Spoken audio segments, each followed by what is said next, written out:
Hola a todas. Un gusto de conocerlos.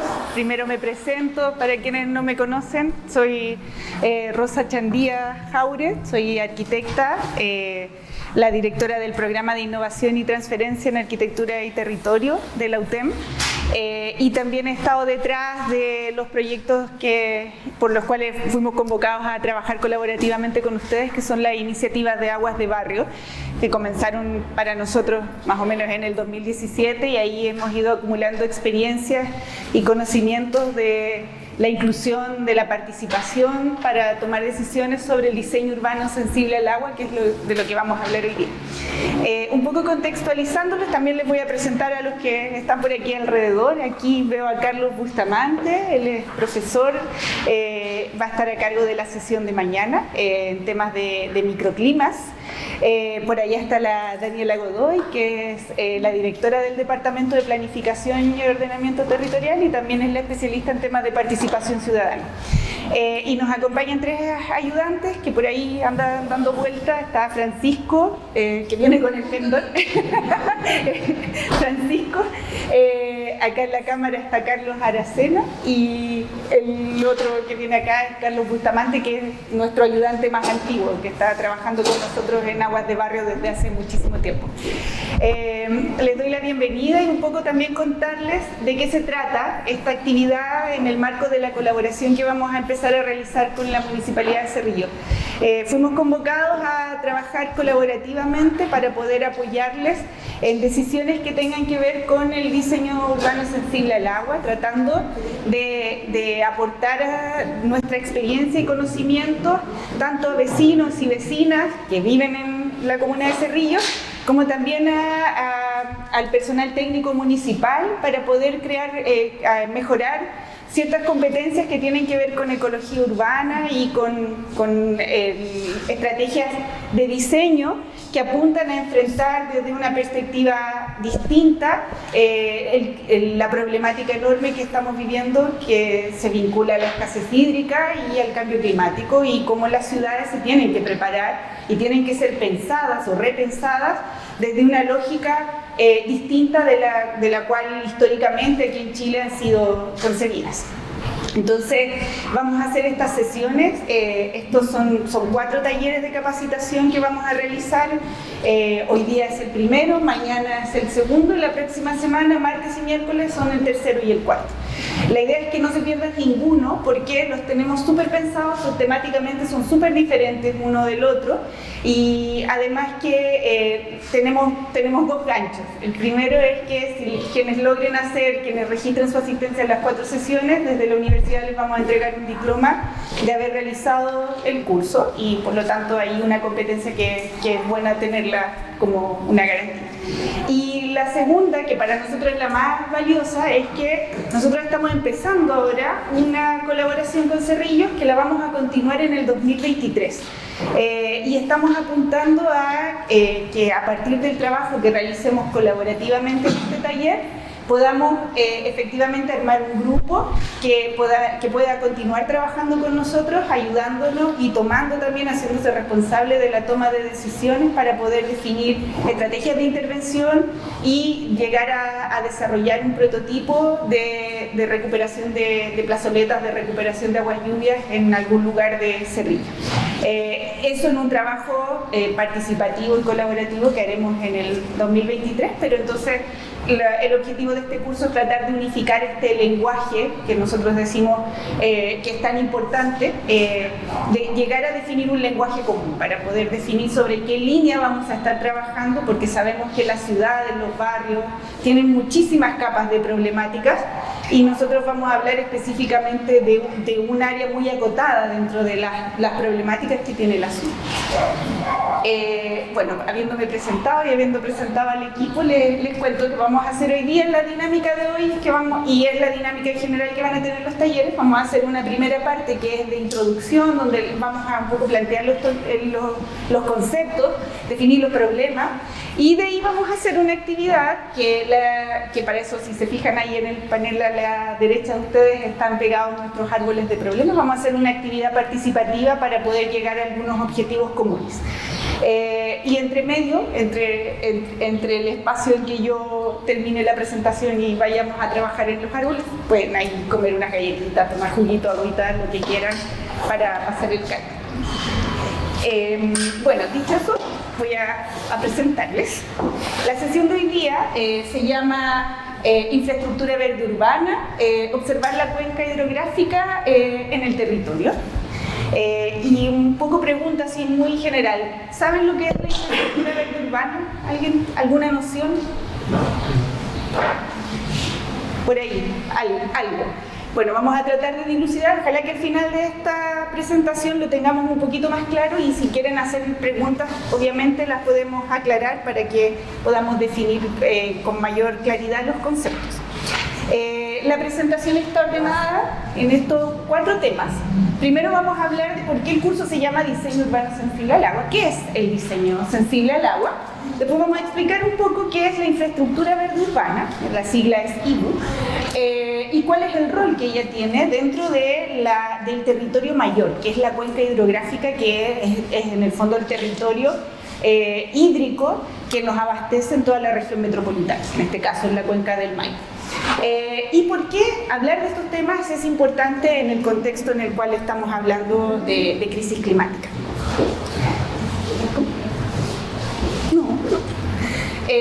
Bueno, aquí un poco aclarando. Sí. ¿La presentación va a estar disponible después? Sí, de hecho vamos a grabar, si se fijan ahí atrás estamos grabándolas. Eso también, qué buena pregunta, porque tenemos un canal de YouTube de Aguas de Barrio y las sesiones las vamos a subir ahí para que las puedan ver. ¡Ay, qué genial! Entonces así abrimos el espacio a todos. Por eso estoy con micrófono también. Bueno, el diseño urbano sensible al agua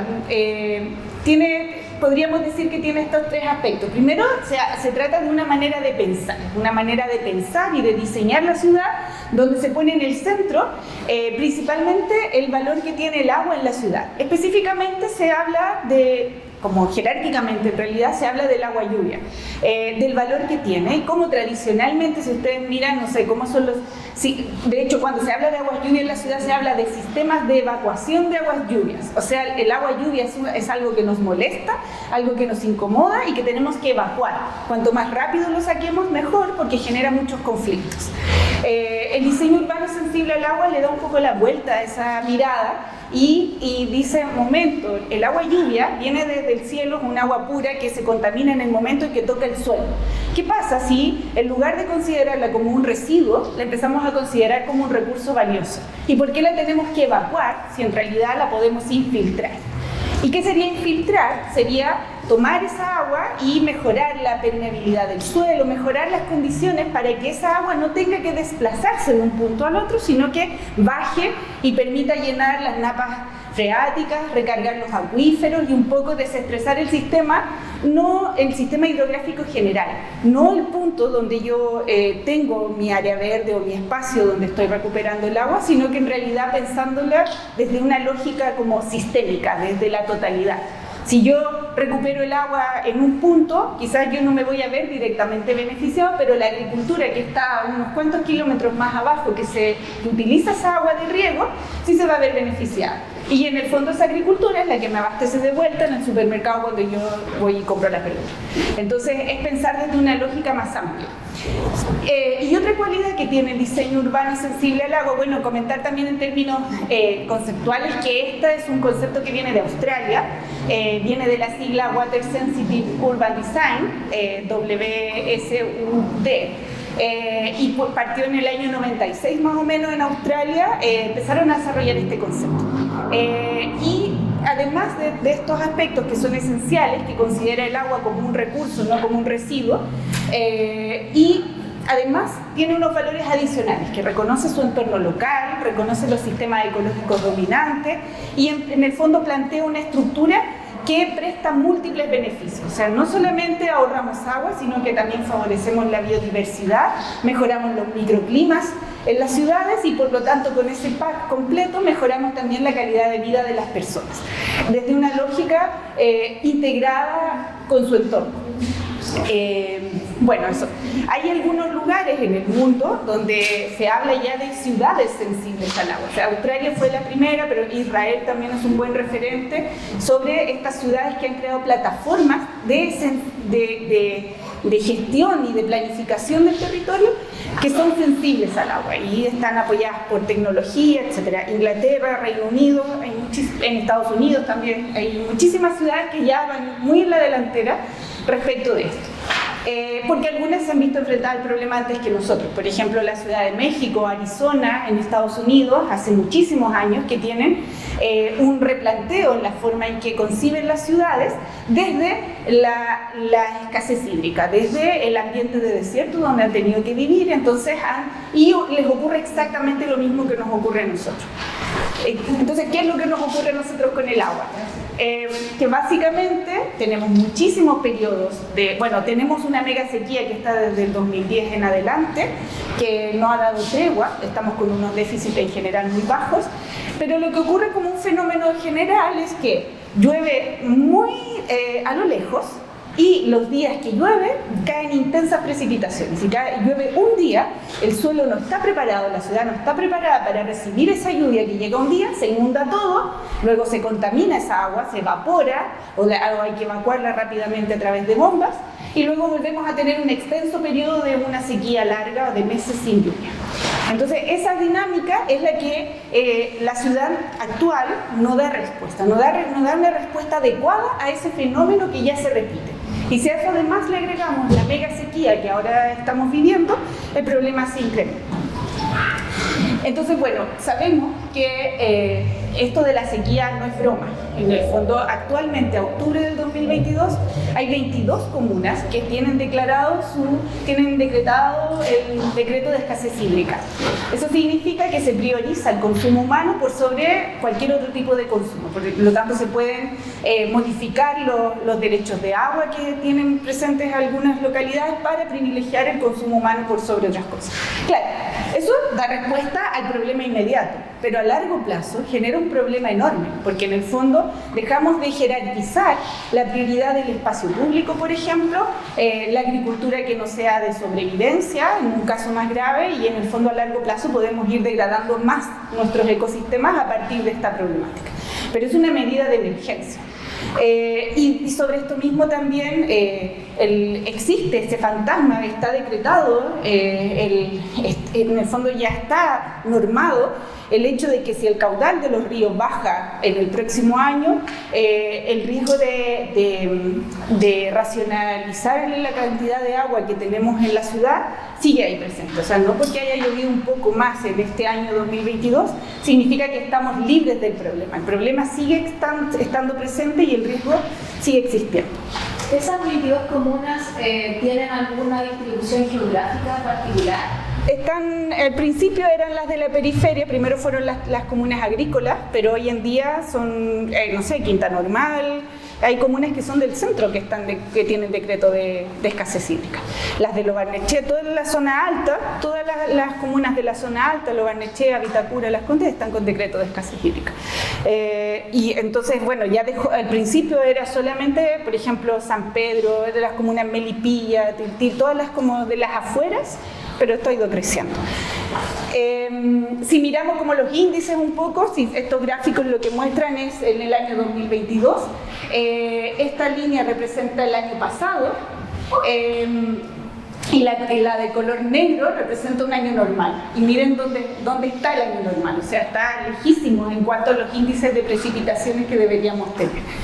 Y en paralelo tenemos fenómenos como esa imagen es de por aquí cerca, la calle Alaska me parece que se llama, donde evidentemente aún sin lluvia hay una marca ahí de inundaciones, o sea, de un problema en el diseño de la ciudad, que toma esa agua y la está convirtiendo en un residuo. O la está evacuando por una canaleta que hay ahí que además está tapada de agua lluvia, pero esa canaleta no la está considerando como un recurso. Y el fenómeno que les digo de las intensas precipitaciones se puede observar aquí el martes 26 de abril del 2022. En 3 horas cayeron 27 milímetros. Eso significa que durante todo el día no llovió nada, más o menos a las 5 de la tarde vino el periodo de intensa lluvia y luego a las 8 ya no había lluvia. Y ese fue 27 milímetros. 27 milímetros para una ciudad que está impermeabilizada es terrible porque se inunda todo y luego viene el calor nuevamente y en el fondo se repite un ciclo que no es bueno. Después aparece esta noticia de hace poco, donde muestra unos investigadores del centro del Sijidem identificaron cuáles son las comunas que cuando ocurre esto se inundan con mayor frecuencia. Y adivinen qué comuna está presente dentro de ese listado. Cerrillo. Es una de las comunas dentro del listado de las que más se inunda, por lo tanto su riesgo, su vulnerabilidad es muy alto. Y bueno, es esa una de las razones. Después, aquí, si uno puede aclarar, por ejemplo, nosotros hay un lado alto de Cerrillo y el lado bajo de Cerrillo es donde estaba antiguamente el Pajonal. Y esos ductos de agua que habían por debajo de la línea están tapados. Claro, o sea, podría llegar ahí y darle vida al Pajonal nuevamente. Y no llegan porque hay un problema de gestión. Sí. Bueno, ese problema se repite una y otra vez, uno lo ve multiplicado en muchísimos lugares, siempre está presente y uno empieza a buscar las causas. Bueno, ya vamos a avanzar en esa parte. Algunos datos que son también estadísticos, que vienen de esta misma investigación, es cuánta agua consume, al revés. ¿Cuánta agua necesita una comuna para poder abastecerse? Se ve que hay una proporción, las comunas de colores oscuros son las que más consumos tienen y las de color claro, que en este caso es Los Espejos y La Pintana, son las comunas que menos agua consumen. Cerrillos está más o menos ubicado en la media y es una media baja, o sea, consumimos poca agua en esta comuna. ¿Y de dónde viene el agua que nos abastece en la ciudad? Bueno, aquí por ejemplo tenemos Maipo en el Maizano, Mapocho en los Almendros y Maipo en el Monte y cada una de estas, por ejemplo las de este color, son de donde sale el agua de SMAPA, del Servicio Municipal de Agua Potable de acá. Y acá lo que muestran estos gráficos son los caudales, cómo está el agua. Entonces muestra que en el año actual, esto es, y esta línea azul, por cada uno de los puntos de abastecimiento, son los 3 gráficos, el color rojo es lo que está actualmente, o sea, hay 47 metros cúbicos por segundo, y el color azul es como debería estar, 83 metros cúbicos por segundo. Si miramos el otro, 1,32 versus 3,72. Y en el otro 0,39 versus 1. O sea, los caudales de los ríos están muy por debajo de lo que debería ser un año normal, aún con las lluvias que han estado presentes. Bueno, frente a eso, han pasado 2 cosas que son buenas dentro de todo este fenómeno en el cual nos estamos situando.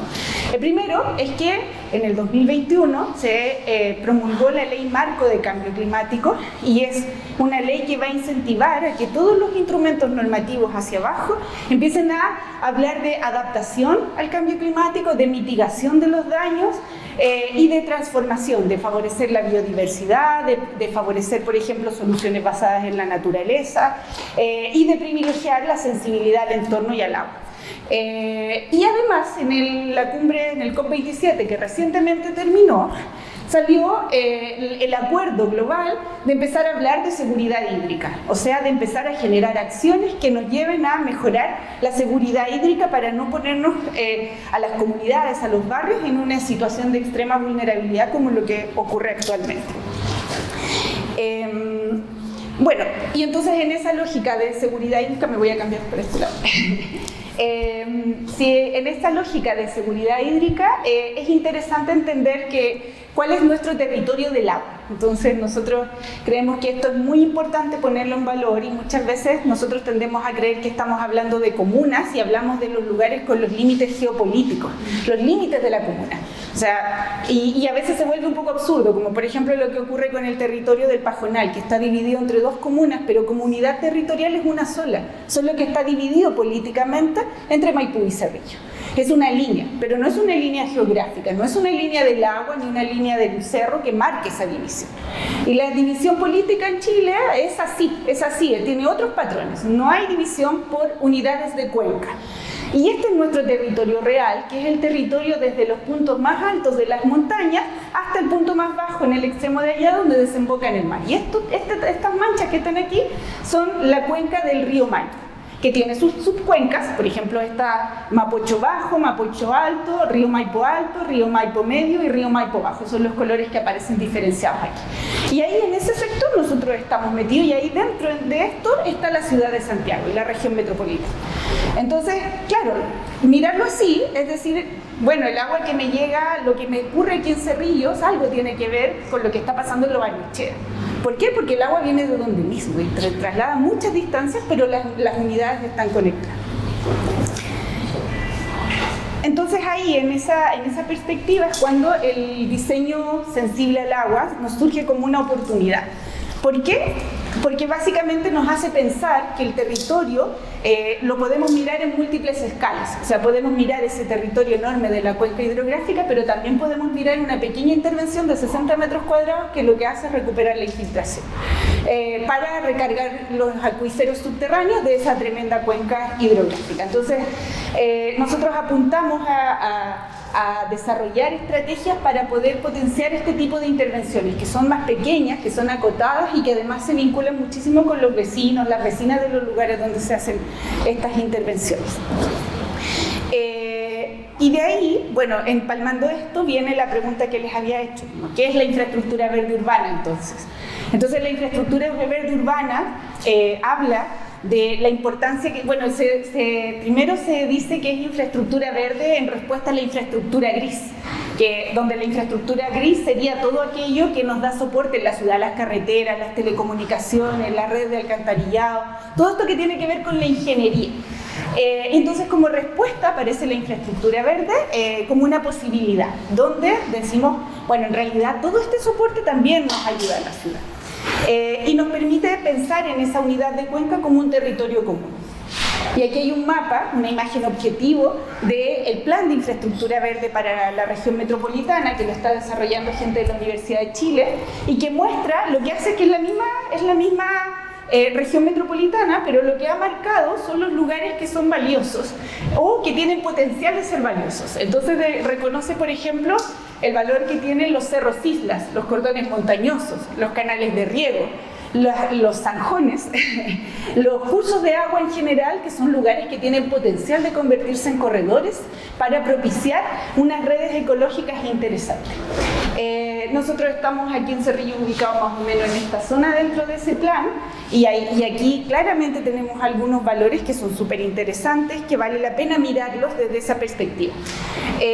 La infraestructura verde urbana también propicia estas múltiples variables, como que una solución nos sirva para mejorar la calidad de vida de las personas, mejorar los aspectos ecológicos, ambientales, reducir el consumo de agua, recuperar el agua, y además entregar espacios de calidad de vida, de ocio para las personas que viven en los lugares. Entonces la invitación es mirar la ciudad o nuestra comuna desde un zoom un poco más alto, como si fuéramos unos cóndores ahí, estuviéramos volando y miráramos qué se observa desde arriba, a vuelo de pájaro. Y lo primero que yo, cuando hago un zoom y miro, ahí en ese círculo donde estamos nosotros ahora, es que estamos entre lugares que son oportunidades. Por ejemplo, tenemos más o menos a esta misma altura está el bosque del Panul, y mientras que por acá hay un parque también que está vinculado al sector de la Cuesta Barriga, entonces estamos metidos entre dos montañas. Por otra parte, tenemos aquí también un cordón montañoso que todavía está bastante, no se ve tan densamente poblado, y que más o menos nos conecta desde el sur hacia el norte con este sector. Después, si miramos otra cosa, tenemos un zanjón, el zanjón de la Guada, que es evidencia de nuestro pasado agrícola. ¿Y por dónde pasa el zanjón de la Guada? Bueno, ahí está la marca, y lo que hace es desembocar aquí con el río Mapocho, que viene desde arriba, desde el sector de Lo Barnechea, donde les estaba mostrando. Entonces, bueno, también es una oportunidad, es un espacio que puede propiciar conectores. Después, si miramos, también podemos ver que en la mancha de la ciudad se observan varios lugares que están no construidos, que se ve que son manchas todavía de vacíos. Y esas manchas de vacío podrían eventualmente ser oportunidades para uno poder encontrar cómo replantearnos la ciudad. Después, si miramos en una escala mucho más cercana, aquí está Colo Colo 1509, podemos mirar que aparecen unas manchas, tenemos la zona de viviendas o de edificios, y aparecen ciertos elementos que se empiezan a repetir, y si uno empieza a buscar los conectores, empiezan a aparecer conectores, y luego aparece este gran paño de oportunidad. Entonces, bueno, tenemos posibilidades de hacer cosas. Después, si miramos al revés, ¿dónde están los problemas de inundación? Nos encontramos que, por ejemplo, respecto de este lugar, nosotros haciendo una mirada muy rápida, detectamos 3 lugares que tienen riesgo alto de inundación. Este y este. Entonces, ¿qué pasa si uno dice, ya, no los voy a mirar como unidad, los voy a mirar como conjunto? Entonces, si los miro como conjunto, me doy cuenta de que tengo espacios verdes, tengo un zanjón de la Guada con un pasado agrícola valioso, tengo puntos que se inundan, que coinciden, tengo un parque acá y en el fondo tengo posibilidades de pensar en algo que a lo mejor nunca lo había pensado, y que son los famosos corredores ecológicos, que nos ayudan a construir espacios que podrían ayudar a permear el agua, podrían generar biodiversidad, podrían mejorar el microclima y por lo tanto mejorar la calidad de vida de las personas. Volviendo al pasado agrícola, que siempre es muy importante, este es un plano de la Asociación de Canalistas del Maipo de 1901, es un pedacito, en realidad el plano es muy grande, muy bonito, se los puedo compartir. Ay, sí, por favor. Los voy a compartir. Entonces, ¿qué me encuentro aquí cuando hago el zoom para ver dónde están ustedes ubicados? Entonces aquí dice Maipú, El Llano, Santa Adela, Mirador Santa Teresa, Los Cerrillos, dice ahí, en 1901, Los Cerrillos, La Aguada, San Juan de la Aguada acá arriba, y los paños agrícolas del resto. Entonces, y estas curvas que se ven aquí son los cerrillos. Es la razón por la cual los cerrillos se llaman cerrillos, porque estaba lleno de lomas que estaban ahí modificando la geografía. A lo mejor no nos acordamos porque está todo tan construido que no nos damos cuenta que ese era el pasado. Y por eso es importante recordarlo, porque nos hace valorar, nos hace mejorar nuestra valoración personal de las cosas. Algunos ejemplos de qué se puede hacer con todo esto, ya les mostré uno, aquí hay otros ejemplos de áreas que utilizan sistemas urbanos de drenaje sostenible, que es algo de lo que vamos a hablar en la tercera sesión, y cómo también el diseño urbano sensible al agua puede ser participativo, puede ser democrático e inclusivo también.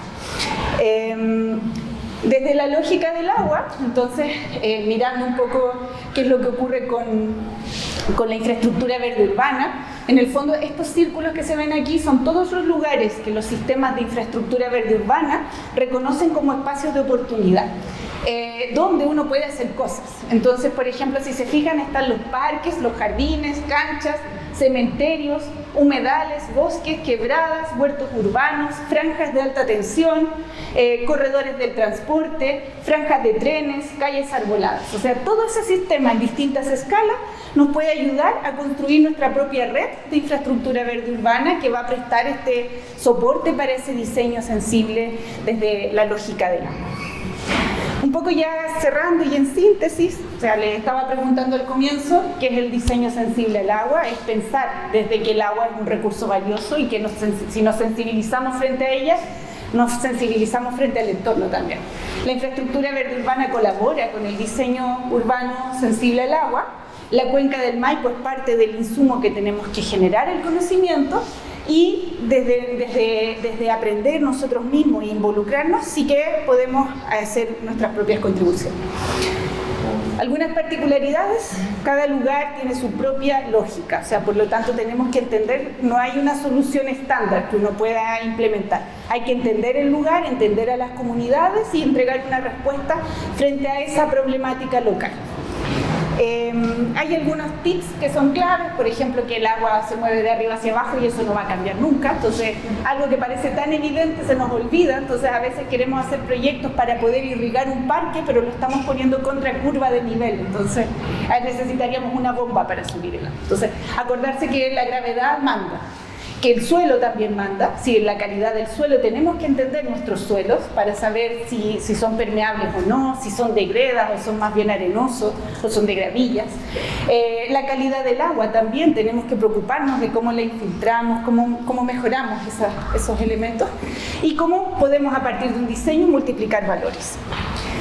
Creemos que lo más importante dentro de todo esto es que cuando uno empieza a hablar de diseño urbano sensible al agua, también empieza a hablar de paisajes culturales, empieza a hablar de fortalecimiento a la identidad de los lugares, a recordar la memoria, el pasado que tienen esos lugares, y por lo tanto nos apropiamos más de ellos.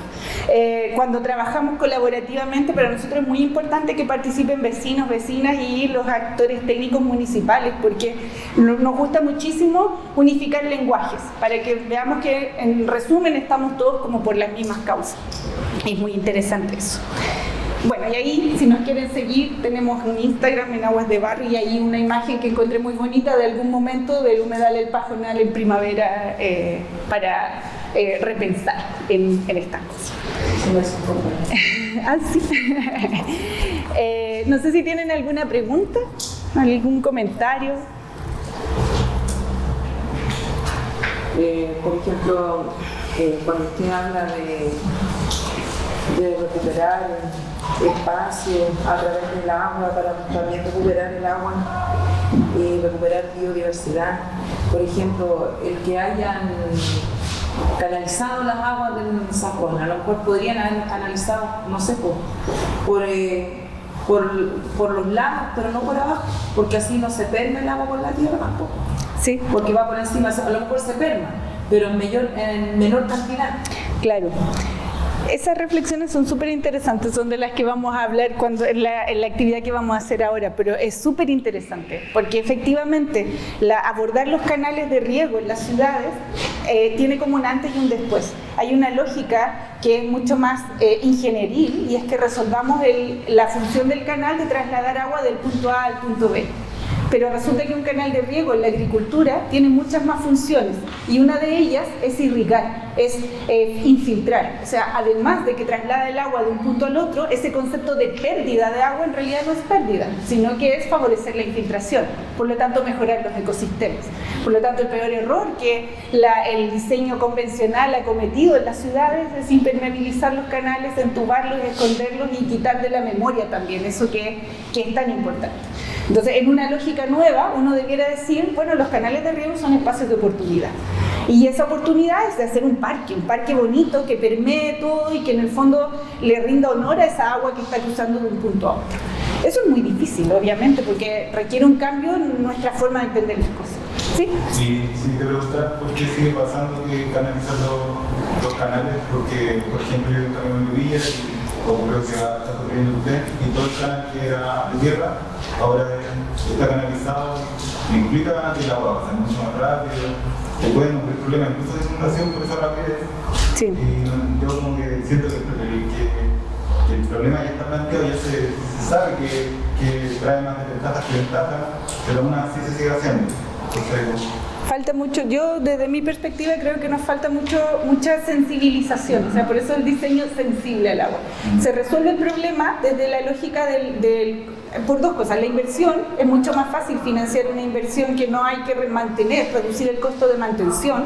Entonces, una obra de impermeabilización se gasta el dinero una sola vez, se incluye en la cartera de recursos y no considera la mantención.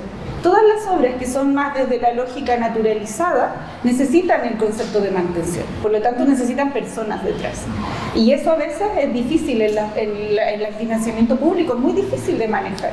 Y si además no hay una masa crítica de personas que estén empujando, que las cosas se tienen que empezar a hacer diferentes. Entonces, si llevamos cuántos años desde la Fundación de Santiago haciendo las cosas desde una misma manera, ¿cuánto falta para que los ingenieros, quienes están a cargo de las decisiones, decidan jugársela por una mirada distinta?